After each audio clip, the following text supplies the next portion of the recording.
ಪಕ್ಷದ ಹೋರಾಟಕ್ಕೆ, ಕನ್ನಡ ಪರ ಸಂಘಟನೆಗಳ ಹೋರಾಟಕ್ಕೆ.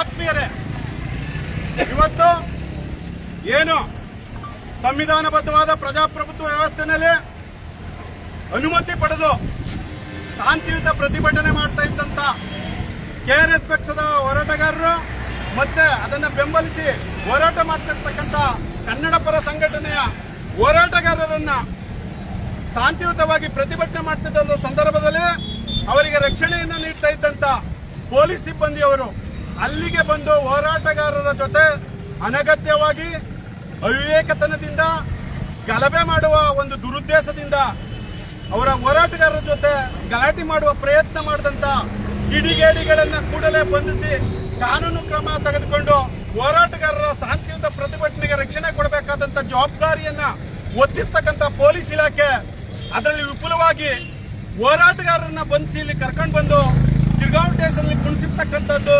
ಕಾನೂನುಬದ್ಧವಾದ ಸರಿಯಾದ ಮಾರ್ಗವಲ್ಲ ಅಂತ ನಾವು ಅಭಿಪ್ರಾಯ ಪಟ್ಟು ಇವತ್ತು ಈ ಒಂದು ಹೇಳಿಕೆಯನ್ನ ದಾಖಲು ಮಾಡ್ತಾ ಇದ್ದೀವಿ. ಪೊಲೀಸ್ನವರು ಹೋರಾಟಗಾರರಿಗೆ ರಕ್ಷಣೆ ಮಾಡಬೇಕಾದದ್ದು, ಅನ್ಯಾಯಗಾರರ ವಿರುದ್ಧ ಕಾನೂನು ಕ್ರಮ ತಗೋಬೇಕಾದದ್ದು ಅವರ ಕರ್ತವ್ಯ. ಮತ್ತೆ ಇದನ್ನ ಸರ್ಕಾರನೂ ಕೂಡ ಹೋರಾಟಗಾರರಿಗೆ ರಕ್ಷಣೆ ಕೊಡಬೇಕಾದದ್ದು ಸಂವಿಧಾನಬದ್ಧವಾದಂತ ಹಕ್ಕಿದೆ. ಶಾಂತಿಯುತ ಮಾರ್ಗದಲ್ಲಿ ಹೋರಾಟ ಮಾಡ್ತಕ್ಕಂಥದ್ದು ಪ್ರತಿಯೊಬ್ಬ ನಾಗರಿಕನ ಸಂವಿಧಾನಬದ್ಧ ಕಾನೂನುಬದ್ಧ ಹಕ್ಕು. ಇದಕ್ಕೆ ಇವತ್ತು ಚ್ಯುತಿಯಾಗಿದೆ. ನೋಡಿ, ಇವತ್ತು ನಾಡಿನಲ್ಲಿ ಕೆಆರ್ಎಸ್ ಪಕ್ಷ ಒಂದು ಚಳುವಳಿಯ ಉತ್ತುಂಗದ ಸ್ಥಿತಿಯನ್ನ ತಲುಪಿದೆ ಮತ್ತು ಅವರು ಕಾನೂನುಬದ್ಧ ಹೋರಾಟಗಳನ್ನು ಮಾಡ್ತಾರೆ ಅಂತ ಇಡೀ ನಾಡಿಗೆ ಗೊತ್ತಿದೆ. ಅವರು ಅನುಮತಿಯನ್ನ ಪಡೆದು ಶಾಂತಿಯುತ ಪ್ರತಿಭಟನೆಯನ್ನ ಮಾಡ್ತಾ ಇರ್ತಕ್ಕಂಥದ್ದು ಯಾತರ ವಿರುದ್ಧ? ವ್ಯವಸ್ಥೆಯ ಅವ್ಯವಸ್ಥೆಯ ಆಗಿ ಇವತ್ತು ಏನು ಭ್ರಷ್ಟ ಅಧಿಕಾರಿಗಳು ಮಧ್ಯವರ್ತಿಗಳ ಜೊತೆ ಸಾಮೀಲಾಗಿ ನಾಗರಿಕ ಸೌಲಭ್ಯಗಳಿಗಾಗಿ ಭ್ರಷ್ಟಾಚಾರದ ಕೂಪ ಮಾಡ್ಕೊಂಡಿದ್ದಾರೋ ಆ ವ್ಯವಸ್ಥೆಯನ್ನ ತೊಡೆದಾಕ್ಬೇಕು.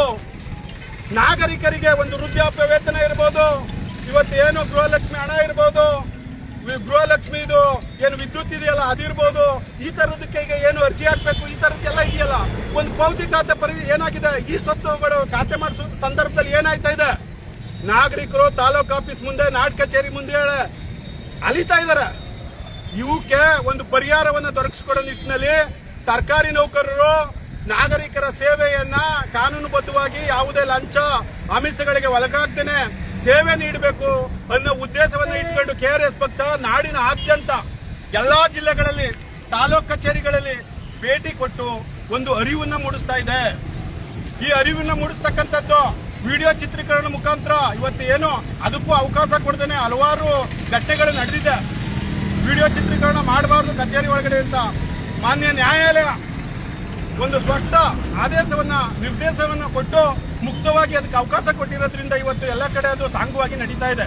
ಇಂಥ ಸಂದರ್ಭದಲ್ಲೂ ಕೂಡ ಹೋರಾಟದ ಸಂಪೂರ್ಣ ಚಿತ್ರೀಕರಣ ಆಗ್ತಾ ಇರೋ ಸಂದರ್ಭದಲ್ಲಿ ಕಿಡಿಗೇಡಿಗಳು ಅಲ್ಲಿ ವಿಡಿಯೋ ಚಿತ್ರೀಕರಣದಲ್ಲಿ ಏನು ಕೃತ್ಯ ಮಾಡಿದ್ದಾರೆ, ಏನು ಅನಗತ್ಯವಾಗಿ ಅಲ್ಲಿ ಕಿಡಿಗೇಡಿತನವನ್ನ ಪ್ರದರ್ಶನ ಮಾಡಿದ್ದಾರೆ, ಅದೆಲ್ಲ ವಿಡಿಯೋ ಚಿತ್ರೀಕರಣ ಆಗಿದ್ರೂ ಕೂಡ ಅಲ್ಲೇ ಪ್ರತ್ಯಕ್ಷ ಸಾಕ್ಷಿಗಳಾಗಿದ್ದ ಪೊಲೀಸ್ ಇಲಾಖೆ ಎಲ್ಲಾ ಅಧಿಕಾರಿಗಳು ಮತ್ತು ಸಿಬ್ಬಂದಿ ವರ್ಗ ಕಿಡಿಗೇಡಿಗಳನ್ನ ಬಂಧಿಸ್ತೇನೆ, ಹೋರಾಟಗಾರರನ್ನ ಕರ್ಕೊಬಂದು ಇಲ್ಲಿ ಠಾಣೆಯಲ್ಲಿ ಕೂಡಾಕಿರ್ತಕ್ಕಂಥದ್ದು, ಕಿರ್ಗಾವಲು ಪೊಲೀಸ್ ಠಾಣೆಯಲ್ಲಿ ಕೂಡಾಕಿರ್ತಕ್ಕಂಥದ್ದು ಅಥವಾ ಬಂಧಿಸಿರ್ತಕ್ಕಂಥದ್ದು ಅಥವಾ ಅವರ ವಶಕ್ಕೆ ಪಡೆದಿರ್ತಕ್ಕಂಥದ್ದು ಸಂವಿಧಾನ ಬಾಹಿರ. ಒಂದು ಗಲಾಟೆನ, ಒಂದು ಗಲಭೆನ ಒಂದು ಯಾವುದೇ ಸಂದರ್ಭದಲ್ಲಿ ಆದಾಗ ಎಲ್ಲರನ್ನೂ ತಂದು ಕೂಡಾಕ್ಬೇಕು. ಇದು ಪೊಲೀಸ್ನವರ ಕರ್ತವ್ಯ. ಒಂದು ಬಣವನ್ನ ಬಿಟ್ಟು ಹೋರಾಟಗಾರರನ್ನ ಇನ್ನೊಂದು ಬಣವನ್ನ ತಂದು ಕುಳಿಸಿರ್ತಕ್ಕಂಥದ್ದು ಕಿಡಿಗೇಡಿಗಳ ಪರವಾದ ನಿಲುವಾಗಿದೆ. ಇದನ್ನ ಎಲ್ಲಾ ಹೋರಾಟಗಾರರು ಖಂಡಿಸ್ತಾರೆ. ನೋಡಿ, ಈ ಕೂಡಲೇ ಬೆಸರತ್ತಾಗಿ ಪೊಲೀಸ್ ಇಲಾಖೆ ಹೋರಾಟಗಾರರನ್ನ ಕೂಡಲೇ ಬಿಡುಗಡೆ ಮಾಡಬೇಕು. ಯಾರು ಹೋರಾಟಗಾರರ ವಿರುದ್ಧ ಷಡ್ಯಂತ್ರವನ್ನ ರೂಪಿಸಿ ಹೋರಾಟವನ್ನ ಹತ್ತಿಕ್ಕಕ್ಕೆ, ಶಾಂತಿಯುತ ಹೋರಾಟವನ್ನ ಗಲಭೆ ಮಾಡೋದಿಕ್ಕೆ ಏನು ವ್ಯವಸ್ಥಿತವಾದ ಸಂಚನ ರೂಪಿಸಿ ಅಲ್ಲಿ ಬಂದಿದ್ರು, ಆ ಕಿಡಿಗೇಡಿಗಳನ್ನ ಕೂಡಲೇ ಬಂಧಿಸಿ ಕಾನೂನು ಕ್ರಮ ಕೈಗೊಳ್ಳಬೇಕು ಅಂತ ಹೇಳಿ ಒತ್ತಾಯ ಮಾಡ್ತಾ, ಇಲ್ಲದಿದ್ದ ಪಕ್ಷದಲ್ಲಿ ನಾಡಿನ ಎಲ್ಲ ಜನಪರ ಚಳುವಳಿಗಳು ಎಲ್ಲಾ ಜಿಲ್ಲಾ ಕೇಂದ್ರಗಳಲ್ಲಿ ಹೋರಾಟವನ್ನು ಹಮ್ಮಿಕೊಳ್ತೀವಿ.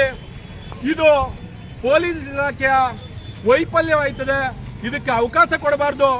ಮಾನ್ಯ ಗೃಹ ಮಂತ್ರಿಗಳು ಪ್ರಿಯಾಂಕ್ ಖರ್ಗೆ ಅವರು ಇವತ್ತು ಸಂವಿಧಾನಬದ್ಧವಾದಂತಹ ವಿಚಾರವಂತಿಕೆಯಲ್ಲಿ ಮುಂಚೂಣಿಯಲ್ಲಿ ಮಾತಾಡ್ತಾ ಇದ್ದಾರೆ. ಅವರು ಒಂದು ಗೃಹ ಸಚಿವರಾಗಿರ್ತಕ್ಕಂಥ ಸಂದರ್ಭದೊಳಗಡೆ ಮಳವಳ್ಳಿ ಅಂತ ಜಾಗದಲ್ಲಿ ಕಾನೂನನ್ನ ಪಾಲಿಸ್ತಾನೆ ಅಧಿಕಾರಿಗಳು ಹೋರಾಟವನ್ನ ಹತ್ತಿಕ್ಕಂತದ್ದು ಅಕ್ಷಮ್ಯ ಅಪರಾಧ.